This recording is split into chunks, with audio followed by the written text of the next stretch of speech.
सगळे जो आज निषेध करत आहोत, आम्ही काही हरलेले आमदार नाही आहोत, हरलेले उमेदवार नाही आहोत. आम्ही जिंकून आलो तरी देखील आमच्या मनात जी शंका ईव्हीएम बद्दल आहे, जी निवडणूक आयोगात आम्ही निषेध म्हणून शपथ घेत नाही आहोत. जनतेचा मान राखून, जनतेच्या मनात जी शंका आहेत त्याचा मान राखून आम्ही आज शपथ घेत नाही आहोत. पक्का पक्का सबके सामने.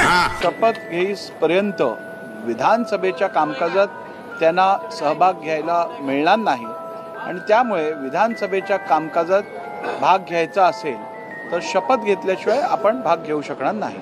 मी आदित्य रश्मी उद्धव ठाकरे विधानसभेचे सदस्य म्हणून निवडून आलो असल्याने ईश्वर साक्ष शपथ घेतो की कायद्याद्वारे स्थापित झाले असे भारतीय संविधानाबद्दल मी खरी श्रद्धा व निष्ठा बाळगीन.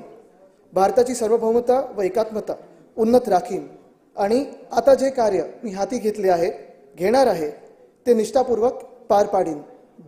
बस हवा निकल गई. अब आया ना लाइन पे.